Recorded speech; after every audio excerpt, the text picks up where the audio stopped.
सभी को नमस्कार, स्वागत है आप सभी का रियल स्टडी पॉइंट पर। लास्ट क्लास में हमने गोल्जी कॉम्प्लेक्स साइटोस्केलेटन के बारे में पढ़ा था। आज हम केंद्रक के बारे में पढ़ेंगे। Next cell organ. केंद्रक की खोज जो है रॉबर्ट ब्राउन के द्वारा की गई थी।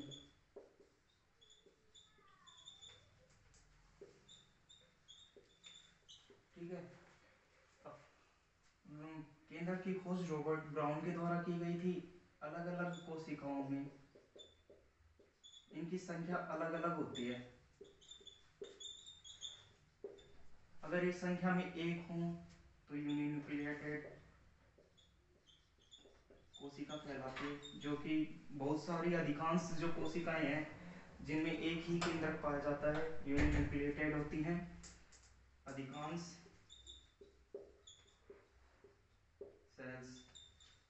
ठीक है, अगर किसी कोशिका में दो न्यूक्लियस पाए जाते हैं तो डाइन्यूक्लिएटेड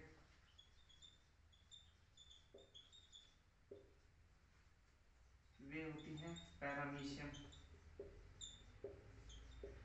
ठीक है ना, पैरामीशियम जो है उसमें दो न्यूक्लियस पाए जाते हैं। अगर दो से ज्यादा पाए जाते हैं न्यूक्लियस तो उन्हें बोलते हैं मल्टीन्यूक्लिएटेड सेल। ठीक है, और ये होती है एस्केरिस में। ठीक, अगर एक भी न्यूक्लियस नहीं पाया जाता है तो उसे बोलते हैं इन्यूक्लिएटेड। ये जो है मैमल्स की जो आरबीसी होती है, आरबीसी, उसमें केंद्रक नहीं पाया जाता है। साथ ही जो फ्लोएम है, पालतू में भोजन का जो संचरण होता है, फ्लोएम, उसमें सीव ट्यूब एलिमेंट्स पाई जाती हैं। उनका एक पार्ट होता है सीव ट्यूब एलिमेंट्स फ्लोएम का, उसमें भी केंद्रक एब्सेंट पाए जाते हैं। लेकिन मैमल्स में ये ध्यान रखना, ऊंट और जो लामा है उसकी आरबीसी में केंद्रक पाए जाते हैं। बाकी जो सभी मैमल्स हैं उनके आरबीसी में न्यूक्लियस एब्सेंट होते हैं। यूनिन्यूक्लिएटेड अधिकांश सेलों में पाए जाते हैं, डाइन्यूक्लिएटेड पैरामीशियम में पाए जाते हैं, मल्टीन्यूक्लिएटेड एस्केरिस में, जबकि एक भी न्यूक्लियस नहीं पाया जाता है इन्यूक्लिएटेड मैमल्स की जो आरबीसी होती है और जो फ्लोएम का एक पार्ट होता है जो कि भोजन संचरण करता है पाथों में, वो सीव ट्यूब एलिमेंट्स, उसमें भी जो न्यूक्लियस है एब्सेंट होता है।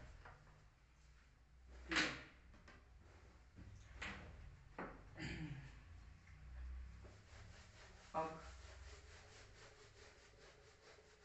केंद्रक जो है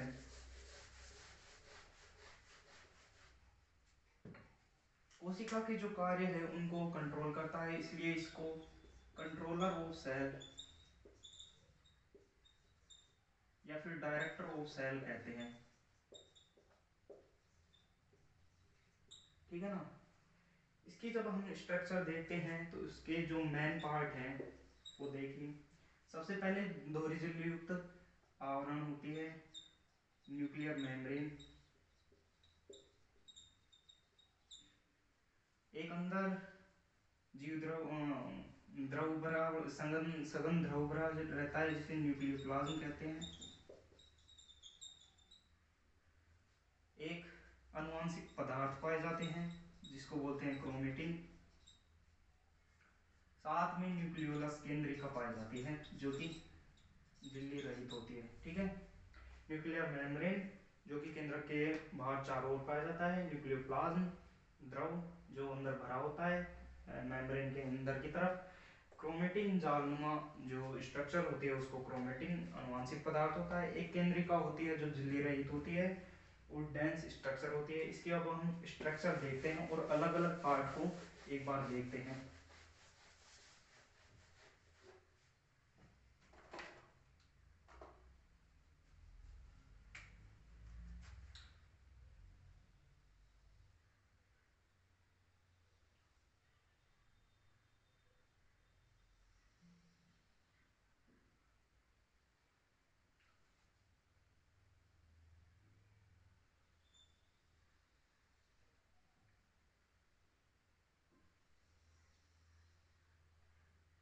ये दोहरी झिल्ली हो गई केंद्रक की, ठीक है। ये आउटर मेम्ब्रेन, ठीक है, और ये इनर मेम्ब्रेन।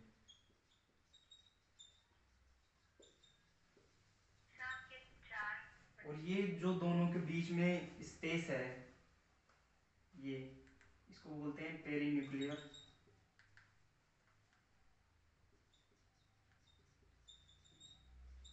स्पेस, ठीक है। इसके अंदर जालनुमा स्ट्रक्चर होती है, अनुवांशिक पदार्थ होता है, इसको बोलते हैं क्रोमेटिन, ठीक है। एक सघन द्रव भरा होता है, इसको बोलते हैं न्यूक्लियोप्लाज्म।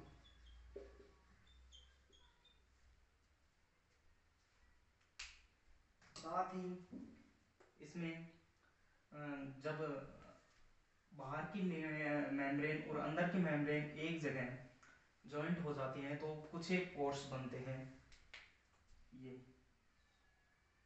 ये जो बीच में अवकाश है पोर्स, इन्हें बोलते हैं न्यूक्लियर पोर कॉम्प्लेक्स। चित्र होते हैं ये, जो कि बाहर जो साइटोप्लाज्म पाया जाएगा और अंदर जो ये न्यूक्लियोप्लाज्म है उसमें पदार्थों का आदान प्रदान इन्हीं पोर्स के द्वारा होता है, ठीक है ना। एक इनर जो मेम्ब्रेन है उसमें मधुमक्खी के छत्ते के समान प्रोटीन पाई जाती है, उसे बोलते हैं लेमिन प्रोटीन। ये है लेमिन प्रोटीन। एक डेंस स्ट्रक्चर पाई जाती है स्पष्ट,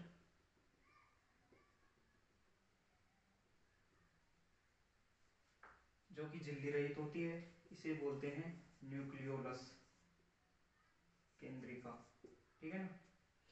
केंद्रिका, आउटर मेम्ब्रेन, ये इनर मेम्ब्रेन, इन दोनों के बीच में जो स्पेस है वो पेरीन्यूक्लियर स्पेस। क्रोमेटिन नुआंशिक पदार्थ, डेंस स्ट्रक्चर, साथ ही इसे बोलते हैं न्यूक्लियोप्लाज्म, जो कि अंदर सघन द्रव होता है।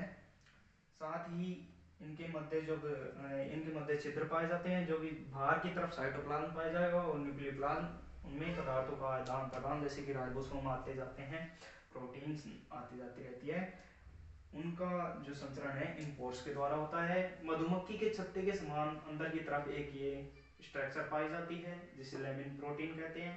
एक डेंस स्ट्रक्चर पाई जाती है जो कि झिल्ली रहित होती है, उसको बोलते हैं न्यूक्लियोलस। ये एक बार स्ट्रक्चर देखते हैं, फिर हम अलग अलग इनके बारे में पढ़ेंगे। मेम्ब्रेन क्या चीज़ है, लेमिन प्रोटीन क्या है, न्यूक्लियोलस, क्रोमेटिन, ठीक है ना, ये स्ट्रक्चर, ठीक है।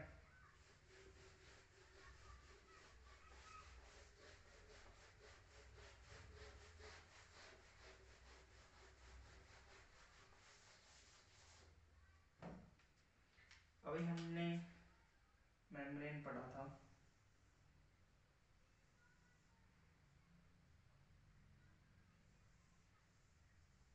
ये मेम्ब्रेन है, ठीक है ना। इसके अंदर की तरफ ये लेमिन प्रोटीन पाई जाती है। मेम्ब्रेन जो है दोहरी झिल्ली युक्त होती है, इसको बता देते हैं, यहाँ डालते हैं न्यूक्लियर मेम्ब्रेन।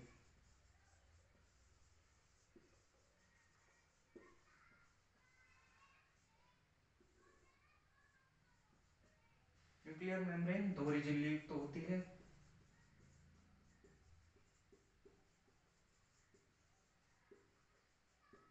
ठीक है ना। जो अंदर की तरफ जो मेम्ब्रेन होती है, इनर मेम्ब्रेन, जो कि स्मूथ होती है, इस पर मधुमक्खी के छत्ते के समान प्रोटीन पाई जाती है जो कि लेमिन प्रोटीन कहलाती है। लेमिन प्रोटीन जो है फाइब्रिल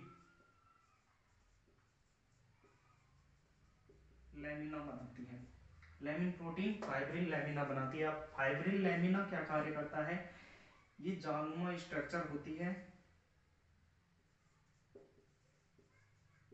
जब साइटोप्लाज्म अंदर की तरफ दबाव डालता है तो यह उस दबाव को झेलने का कार्य करती है, ताकि जो केंद्रक है अपना शेप बनाए रखता है, अर्थात यह यांत्रिक सहारा दबाव के प्रति सुरक्षा प्रदान करती है, केंद्रक को भारी दबाव से सुरक्षित रखती है और यह केंद्रक की शेप बनाए रखने में सहायता करती है फाइब्रिल लैमिना, जो कि लेमिन प्रोटीन के द्वारा स्रावित होती है। और जो लेमिन प्रोटीन है मधुमक्खी के छत्ते के आकार में मेम्ब्रेन की जो न्यूक्लियर मेम्ब्रेन है उसके इनर तरफ, इनर जो मेम्ब्रेन है उसकी तरफ पाई जाती है। जो बाहर की जो मेम्ब्रेन है वो एंडोप्लाज्मिक रेटिकुलम के रूप में, रफ एंडोप्लाज्मिक रेटिकुलम, और आरईआर और एसईआर जब हमने पढ़े थे, बाहर की जो मेम्ब्रेन है एंडोप्लाज्मिक रेटिकुलम के रूप में विकसित होती है। ये हो गई न्यूक्लियर मेम्ब्रेन। बाहर की जो मेम्ब्रेन है एंडोप्लाज्मिक रेटिकुलम के रूप में विकसित, जबकि इनर जो मेम्ब्रेन है वो स्मूथ प्रकार की होती है, लेमिन प्रोटीन पाई जाती है, फाइब्रिल लैमिना स्रावित करती है जालनुमा स्ट्रक्चर जो कि दबाव के प्रति सुरक्षा प्रदान करती है, साथ ही केंद्रक का शेप बनाए रखती है। अब इनके जो मध्य पोर्स पाए जाते हैं, ये पोर्स जब न्यूक्लियोलस के द्वारा राइबोसोम बनाए जाते हैं, वो राइबोसोम केंद्रक से बाहर की तरफ जाते हैं, और जबकि प्रोटीन जो है वो साइटोप्लाज्म से न्यूक्लियोप्लाज्म की तरफ आती है, ठीक है ना, और ये पोर्स नियंत्रित करते हैं, ठीक है ना। नेक्स्ट जो स्ट्रक्चर है वो हम क्रोमेटिन पढ़ते हैं। अनुवांशिक पदार्थ होता है ये,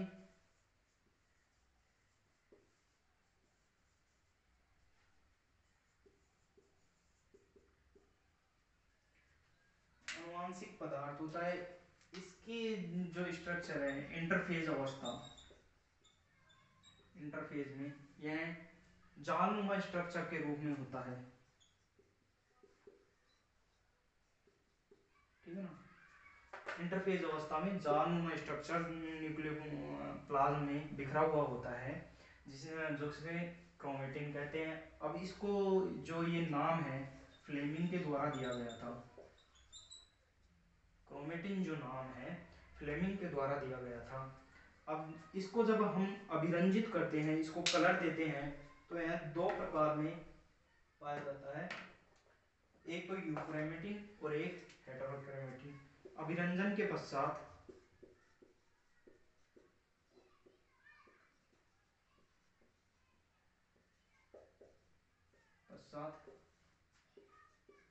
दो प्रकार, अभिरंजन क्या होता है, जब कलर प्रदान कर देते हैं तो दो प्रकार में होता है, एक तो होता है यूक्रोमेटिन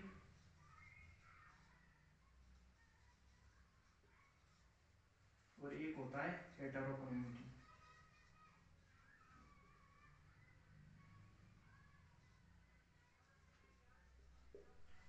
इसको हम ऊपर पढ़ते हैं, क्या होते हैं कि यूक्रोमेटिन अभिरंजन के पश्चात लाइट कलर का होता है, एक डार्क कलर का होता है, ठीक है ना।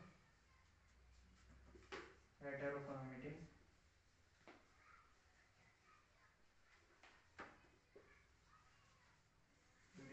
यूक्रोमेटिन।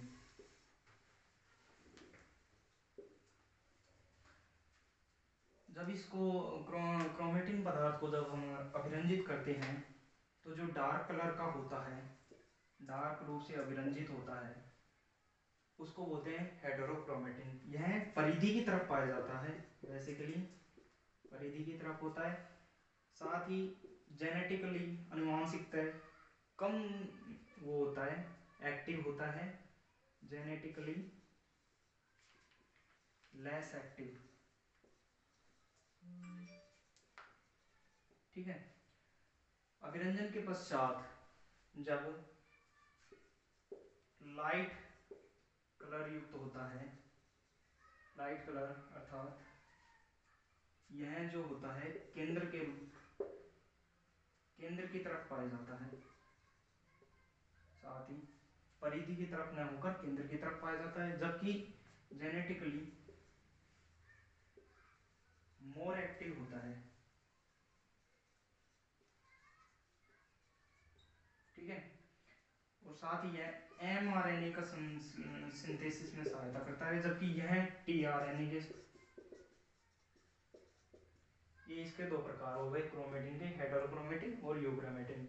डार्क कलर युक्त परिधि की तरफ और जेनेटिकली लेस एक्टिव tRNA का संश्लेषण, या लाइट कलर युक्त केंद्र की तरफ जेनेटिकली मोर एक्टिव और mRNA का संश्लेषण करता है। ठीक है ना, ये क्रोमेटिन हो गया।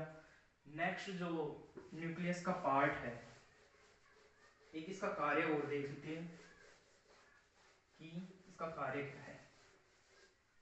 वैसे तो नाम से ही पता चल रहा है कि आनुवांशिक पदार्थ है, तो जो आनुवांशिक गुण है, आनुवांशिक गुण,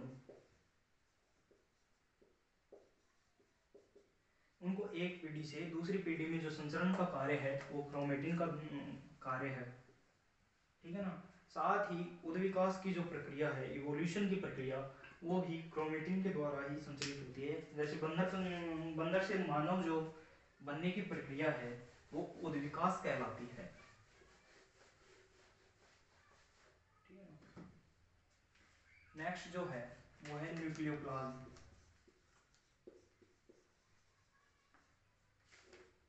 केंद्रक द्रव, सघन द्रव पाया जाता है मेम्ब्रेन के अंदर। इसमें विभिन्न प्रकार के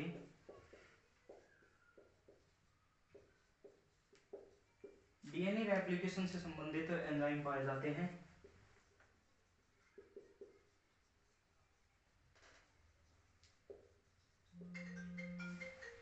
डीएनए रेप्लिकेशन से संबंधित एंजाइम प्रेजेंट, जैसे कि हेलिकेज हो गया,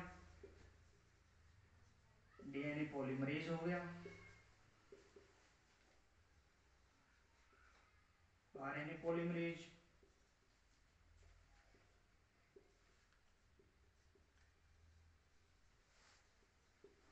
लाइगेज। ठीक है ना, डीएनए रेप्लिकेशन से संबंधित विभिन्न प्रकार के enzyme, helicase, RNA polymerase, DNA polymerase, ligase, ये पाए जाते हैं। अब इसका कार्य क्या है कि जो डीएनए रेप्लिकेशन होता है उसके लिए स्थल प्रदान करता है, अर्थात जगह प्रदान करता है। डीएनए रेप्लिकेशन से, डीएनए रेप्लिकेशन के लिए स्थल प्रदान करता है, यह इसका कार्य हो गया। केंद्रक के अंदर सघन द्रव पाया जाता है जो कि न्यूक्लियोप्लाज्म कहलाता है।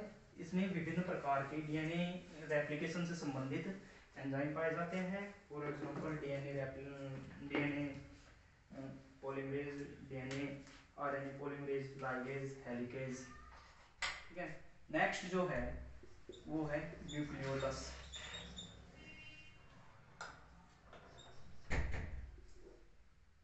न्यूक्लियोलस, ठीक है ना, केंद्रिका।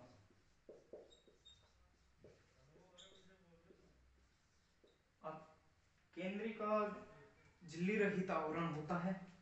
फर्स्ट क्लास में हमने पढ़ा था कि झिल्ली रहित आवरण होता है। इसकी केंद्र के अंदर अलग से एक डेंस स्ट्रक्चर होती है, डार्क। ठीक है ना, डेंस और डार्क स्ट्रक्चर होती है। साथ ही इसकी जो खोज है वो फोंटेना का द्वारा की गई थी।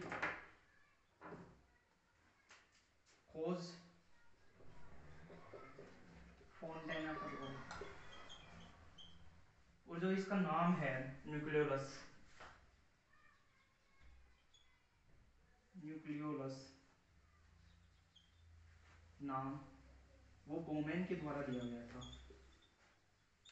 ठीक है ना, नाम बोमेन के द्वारा, खोज फोंटेना के द्वारा। डेंस और डार्क स्ट्रक्चर होती है, झिल्ली रहित स्ट्रक्चर होती है। ठीक है ना, अब इसका कार्य क्या होता है, ये जो है राइबोसोम, के निर्माण में सहायक। राइबोसोम क्या किस किस से मिलकर बने होते हैं? एक तो राइबो न्यूक्लिक एसिड होते हैं,